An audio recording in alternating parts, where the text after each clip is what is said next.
অনেক ঐতিহাসিকদের মতে পুরনো মন্দির ধ্বংস করে তার উপাদান দিয়ে এই মসজিদ তৈরি হয়।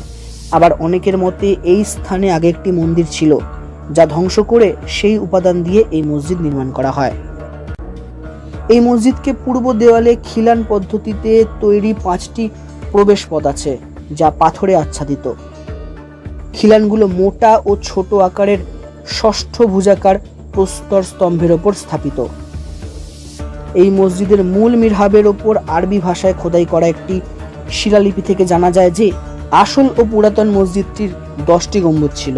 তার অধিকাংশই আজ ধ্বংসপ্রাপ্ত, 6টি কোনো রকমে টিকে রয়েছে। এছাড়া মসজিদটি কোনো এককালে মাদ্রাসা হিসাবে ব্যবহৃত হতো। সারিবদ্ধ সুচালো খিলানে কালো রঙের নকশা মসজিদটির অন্তর্ভাগকে প্রশস্ত ও সৌন্দর্যমণ্ডিত করেছে।